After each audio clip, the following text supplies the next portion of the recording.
नमस्कार, स्वागत है। जय हिंद दोस्तों। आज की बड़ी खबरें लेकर आए हैं आप सभी के लिए आपके अपने YouTube चैनल पर। खबरों की तरफ चलते हैं दोस्तों। आप लोग चैनल को सब्सक्राइब कीजिएगा जिससे कि लेटेस्ट अपडेट आप तक पहले पहुंचे और इन बड़ी खबरों को जानने के लिए लगातार वीडियो में साथ में बने रहिएगा। इस वीडियो में आप तक पहुंचाएंगे सदन की कार्रवाई से जुड़ी आज की तमाम लेटेस्ट और महत्वपूर्ण खबरें। जी हां दोस्तों, जानेंगे इसी के साथ और भी समाचार जो जानना आपके लिए जरूरी है। शुरुआत करते हैं पहली और बड़ी खबर से। लोकसभा में one nation one election bill पेश। पक्ष में 270 और विपक्ष में पड़े 197 वोट। जेपीसी को भेजा गया बिल। जी हां दोस्तों, ताजा अपडेट आ रही है एक देश एक चुनाव को लेकर। दोस्तों आपको बताते चले 272 तो बहुमत है, लेकिन सरकार को यहाँ पर कम वोट मिले हैं 268 ही। तो क्या मोदी सरकार अल्पमत में है? जी हाँ दोस्तों, एक देश एक चुनाव बिल लोकसभा में पेश हुआ है।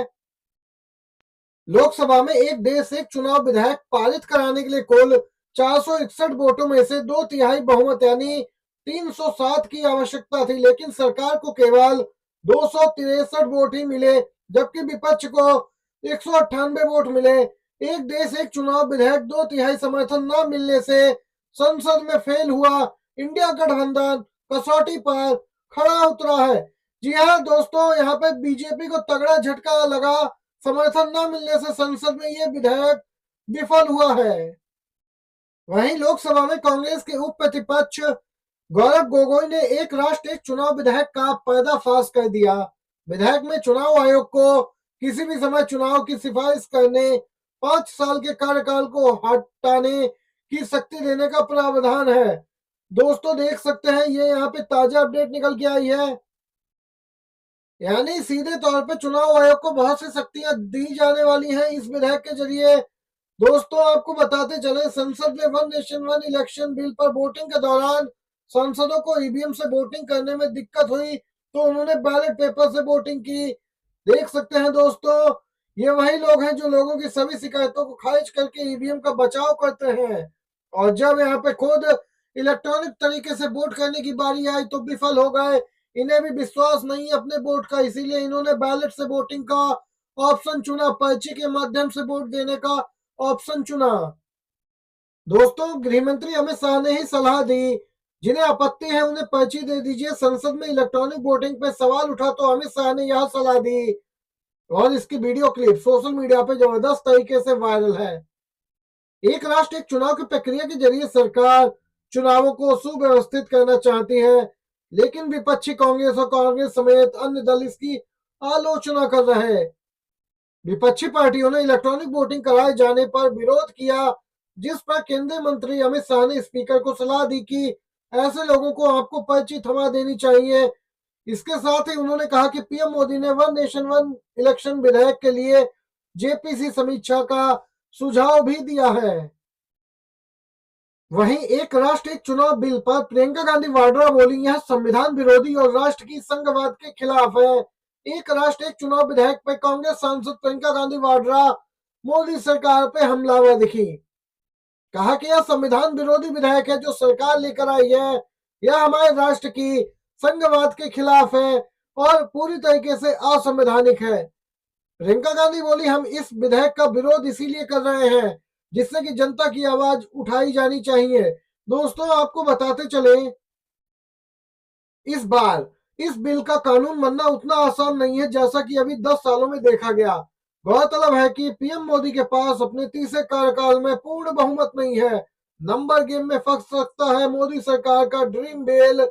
विपक्ष के सपोर्ट के बिना नहीं पास हो सकता एक देश एक चुनाव बिल। दोस्तों कानून बनने में आ सकती है कई अड़चने। देश बहुसंख्यक के हिसाब से चलेगा। जस्टिस शेखर यादव के विवादित बयान पर सुप्रीम कोर्ट कॉलेजियम सख्त, भेजा समान, अब होगी कार्रवाई। विश्व हिंदू परिषद के एक समारोह में कथित तौर पर विवादास्पद बयान देने वाले न्यायमूर्ति शेखर कुमार यादव इस विवाद पे अपना रुख स्पष्ट करने के लिए जल्द ही सुप्रीम कोर्ट कॉलेजियम के समक्ष पेश हो सकते हैं। दोस्तों 10 दिसंबर को बयानों से जुड़ी खबरों का संज्ञान लेते हुए पूरे मामले में इलाहाबाद हाई कोर्ट से एक रिपोर्ट तलब की गई थी। उच्चतम न्यायालय ने इलाहाबाद हाई कोर्ट के मौजूदा न्यायाधीश शेखर कुमार यादव द्वारा दिए गए भाषण को लेकर संज्ञान लिया और विवरण तलब किया और यह मामला विचाराधीन है। इसके साथ ही दोस्तों सुप्रीम कोर्ट के वकील, यहाँ तक कि विपक्षी नेता भी इसका विरोध कर चुके हैं, मांग कर चुके कि इन्हें जज की कुर्सी से हटाया जाए। इनके खिलाफ महाभियोग प्रस्ताव लाने की भी विपक्ष ने तैयारी कर ली है। महाराष्ट्र में मंत्रिमंडल विस्तार के बाद महायुति में शामिल कई पार्टियों के विधायकों के नाराज होने की अब खबर आ रही है। एनसीपी के वरिष्ठ सदस्य अजीत पवार ने छगन भुजबल को मंत्रिमंडल में न शामिल करने पर नाराजगी जताई, जिसके बाद महायुति में दरार पड़ने की संभावना जताई जा रही है। वहीं अब पूर्व मुख्यमंत्री और शिवसेना प्रमुख उद्धव ठाकरे ने महायुति सरकार के मंत्रिमंडल विस्तार के बाद तंज कसते हुए बयान देकर महायुति में टूट होने के संकेत दे डाले हैं। उद्धव ठाकरे ने छगन भुजबल को मंत्री नहीं बनाए जाने पर प्रतिक्रिया देते हुए कहा कि उन्हें मंत्री नहीं बनाए जाने पे मुझे दुख हो रहा है। महायुति सरकार में कुछ भी ठीक नहीं। इतना बड़ा बहुमत पाकर सरकार बनाने वाली महायुति का कैबिनेट विस्तार हुआ, लेकिन पोर्टफोलियो का बंटवारा ही नहीं हुआ। दोस्तों देख सकते हैं महायुति में सहयोगी लगातार अपने लिए लगातार संघर्ष कर रहे हैं। बीजेपी उन पर दबाव बना रही है क्योंकि बीजेपी बड़ी पार्टी बन के उभरी है।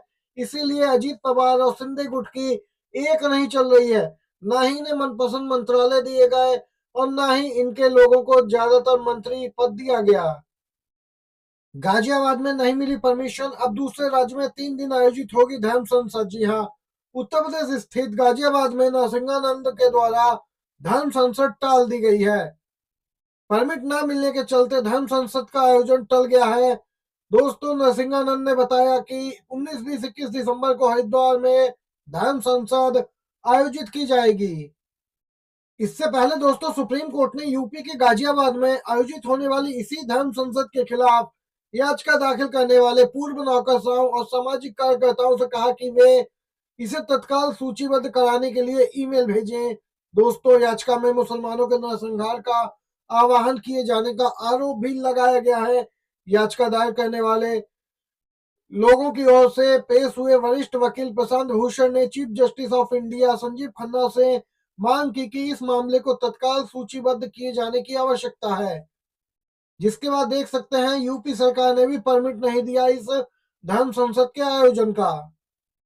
ये थी बड़ी खबरें। वीडियो अच्छा लगा हो दोस्तों लाइक कीजिएगा, शेयर कीजिएगा अपने दोस्तों में भी। बहुत बहुत धन्यवाद।